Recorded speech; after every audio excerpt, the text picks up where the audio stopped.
All right, next, Richard was a student of Arthur Chadbourne, and he has used that technology and information and is going to present. His presentation will be including all of that information. Welcome. Thank you. I'm Rich Jar, and I am basically a horary astrologer. And what the heck is that? Because a lot of you asked me in the Christmas party, what the heck is that stuff? It's not electional. It's not electional. We don't go from a point and go forward. What horary astrologer is, in a nutshell, is that you actually take, somebody calls you up and says, hey, I need to know about such and such. It's sort of binary, yes or no. That's it. This is the short answer. Now, there are many people that do it, but the short answer is it's binary, where you call up, the person says, I need to know about the love of my life. Is he cheating on me? Will this stock fail? That type of thing. And then the horary, the person that is actually doing the chart gets it clear in his mind or hers, depending on who it is, because there are some good horary astrologers. We had one a couple months back, I believe. That person gets it clear in their head what that question is, and then they cast the chart. There are exceptions to all of these rules that I'm saying. We're not going over that tonight. So what we have here is, my question was, and this is what I did, is I said, Laura came to me and said, I need somebody to do this. And I said, okay, to 2023, what is 2023 about? What do I want to tell these folks? And so I basically brought up the dignities chart. And oh, by the way, we are in Jupiter and Aries. So Aries is no wimp. So you have to be up here and you have to be like, let's do this. So I'm glad that you're all here for this. So what I did is I took a couple of specific points inside of it, inside of the dignities after casting the chart. Now the chart looks like this. And I'm going to go back to it. And I took some of these dignities and I said, okay, which ones have the most positive effect? So we got both Jupiter and Saturn. And I'm going to get into this in more detail. I just want to put this in your brain. And I'm dealing with, and let me just go over a couple of TED points I'm going to do. I'm going to cover some finance. I'm going to cover some crypto. I'm going to cover some things that are happening inside of our world that actually hit us directly. So I chose basically Saturn and Jupiter because they're the biggest planets and they have the biggest effect. So let's go ahead and look over at this together. Put my notes here. And again, Arthur always said the problem with teaching folks, and I teach a class also, is that you have to understand what it is. Horary astrology is a branch of astrology dealing directly dealing with questions regarding any important matter. A chart is erected for the time when the querist mind is most strongly focused on the matter of question. And I've studied with Arthur, and that's directly out of his book, because that's what he'd want me to do. Oh, a disclaimer, I'm not your financial advisor. And this is for entertainment purposes only, and Arthur also told me to say that also in every single class and when we do charts for folks. And we are actually casting a horary chart also at the time. You get different types of charts with different types of software. And that happens with any type of software program that you're doing. So I'm going to cover some specific parts. So in this chart itself, I'm going to go back over to the one that's done with solar fire. Let's give them some kudos here. Inside of this chart here, the first house itself, I'm the person who's asking the question because they came up to me and said, hey, why don't you do this? Well, what's the question? So I made up the question. What's going to happen in 2023? And so I'm what's called the Querent. And I'm the person that's asking the question. So as we see, the moon rules the Querent because Cancer is the sign on the ascendant. We see that. What does that mean in English? Saturn is let me go over this next part. Saturn is the 8th house. Okay, so how we actually look at this is the Quesited, which is the person that I'm answering the question for, and when I'm answering the question, it's the 7th house. So the Quesited is scan. And what does scan want to know? What do I want to know? What does the audience want to know? And directly, this relationship that we're asking, if you look at the 7th house, is we see that Saturn rules the Quesited because Capricorn is in the sign of the 7th house. Now, what does that mean? Saturn is in the 8th, being the group Quesited in the sign of Aquarius as the ruler. This is the money house because it is going back over to where your money's at. So you're looking at it, and the ruler of that sign and Saturn is your money house. So what does that actually mean? That means that, you know, there's going to be some major changes on how money's actually done in the coming times, big time. And I also have some examples of this, so you're not guessing what I'm actually talking about. I don't do the hearsay. It drives me crazy when I hear that. So this is the money house. Major changes, holding money close to the vest is what's going to happen, because everybody's going to be sort of tight to the vest on what their money and what they're going to be doing with it. Why is that? Well, let's go over to the next part. Heck with it. Inside of Saturn itself and stuff, you actually have items such as crypto and things of that nature that are coming up into being right now. And I'm going to give you some other items inside of this that I want you to actually look at after this, because you'll be able to see this. The sextile to the Quesited, which is the 12th house, which of course is down there at the bottom where the sun and where the other eyes. So if we count from the 7th house, 12 houses, I hope you're following me. If not, please look back at this or email me on this. This means that changes in institutions and debt is suspected. I can never say that word. And the point being is that a lot of the changes that are going on with our individual money right now, we're going to have to look at money in a different way. And that money is being changed inside of our whole society, whether it's crypto, whether it's BRICS nations, whether it's Jasira, Nasira, or whatever you're looking at. I'm going to go over to the next part now. It means that each will have to work out their money house and what that is considered important. So we have to look at what you consider is finances and what you consider is important. And that could either be food, money, bonds, whatever have you, whatever you find is important. And the items and what to consider worth changing. Okay. An example of this are BRICS nations, which I don't know if you've heard of BRICS nations, which is Brazil, Russia, India, China. They actually have 121 nations that are going on a backed gold and monetary system. Look it up. Jasira and Nasara is an interesting program also that's in process right now. And that's, yes. And that's happening a lot right now. And that's going to be happening probably mid-month, end of the month. Now, you don't believe me? Look it up. Well, that's fine. I'm putting them out here. These are things that are happening right now. Plus, you have to look at the crypto.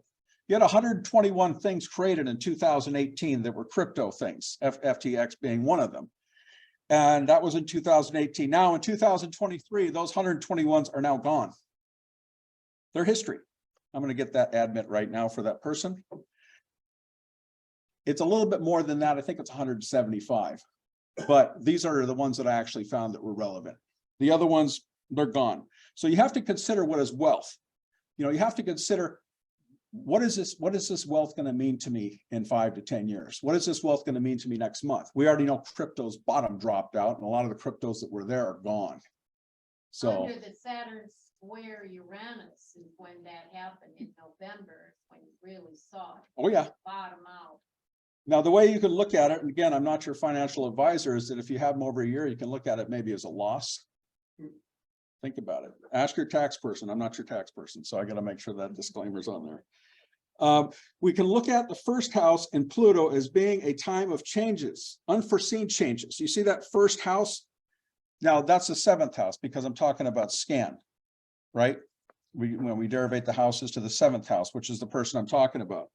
And those changes depend on your handling and your vision. Now, what does that mean? How do you look at something? You talked about that. You talked about how you looked at things. I was looking at you just smiling, going, damn.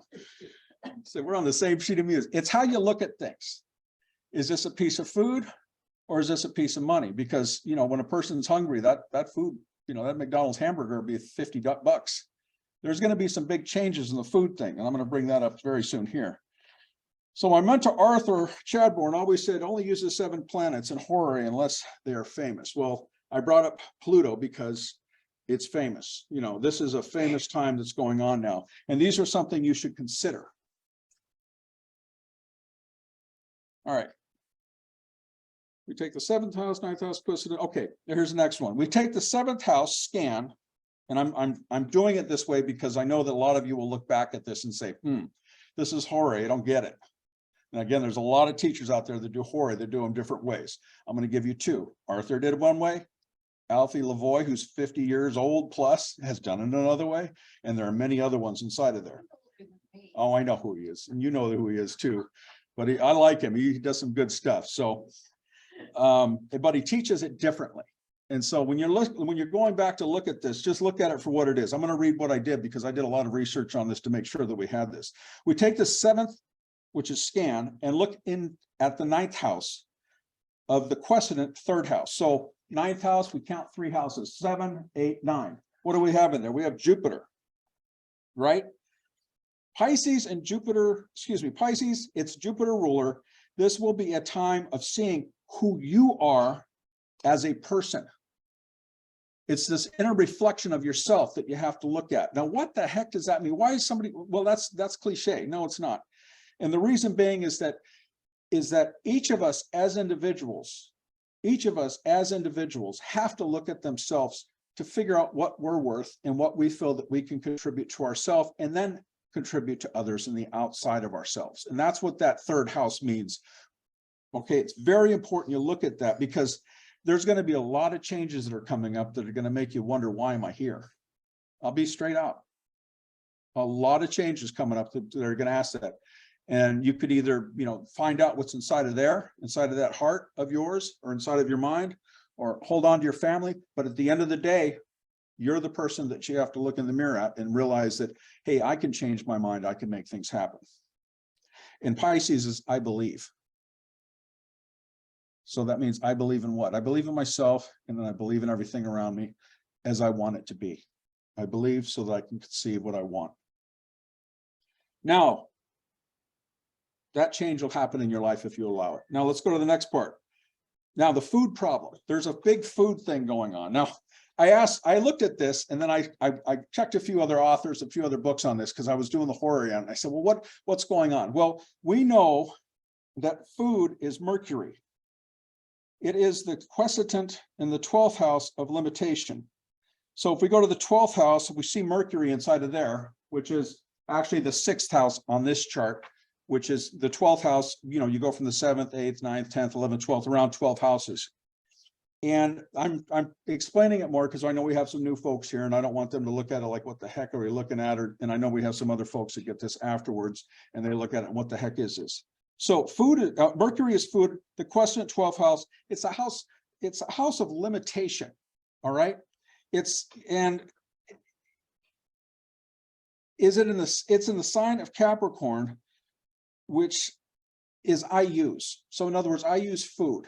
So when I was looking at this, I was looking at, okay, what the heck does this mean? Because this is what horary is. You ask questions. Well, I had a question about food, and I came up, and Mercury wants to be, here's the takeaway. Here's the 2 things. First, Mercury wants to be in Gemini and Virgo. Gemini is I think. So you're thinking, how is this going to work in terms of food in my life? And then Virgo, I analyze. So you have 2 different rulers there that it could be in 2 different places. And those rulers say 2 different things. One of them says, I think, and the other one says, I analyze. Now, how does this affect me in this world? And I found that out. This is based on fertilizer production. The BASF has actually moved from Europe, as you know, because you're Germany, and has moved to China, which means it's going to take 5 years for a fertilizer plant to start coming online. Where does most of our fertilizer come? BASF. They pull the nitrogen out of the atmosphere to make fertilizer. That makes food. And so there's going to be some major food scarcity issues going on. And there are other factors that are on that. I'm going to say that there's going to be a lot of food shortages in many, many, many countries, including our own. Not so much here because we have a stockpile, but as our stockpile starts to go down, we'll start seeing it. Food inflation will go up. You already know that. If you buy vegetables, they're 35% higher. This is already happening, folks. As one of my colleagues says, well, what the heck can we do about this? And one of the things you can do is probably plant a garden, or maybe learn how to make a few things. You can get some good library books for free. Soil's not that expensive, and it doesn't cost a whole lot of money to do that. So let me go back to the last part. I covered all of this because I thought it was important. I even put in what some of the Lily stuff is in there so that you can look at the weights on some of it. The original one in the beginning is what I did for the derivation. So I'm, of course, alchemy astrologer. I do a class once a month, 4th Thursday. And thank you very much for having me. And thank you to my colleagues and wonderful people for just saying, you could do it, man. So you can do it too. You can do anything, you in Zoom land, you can. You're awesome. Let me stop this for you. A lot of work there, Richard. It's a lot of work. Thank you. You bet. I had a little vision there that you should use astrology like a sermon. I thought it looks like that. It felt like you were giving that. So for all of you out there, and Richard, I think this is yours here. I mean, as you know, I always say that, God made everything, so God made math and astrology, so we're all good. It's all God. All right.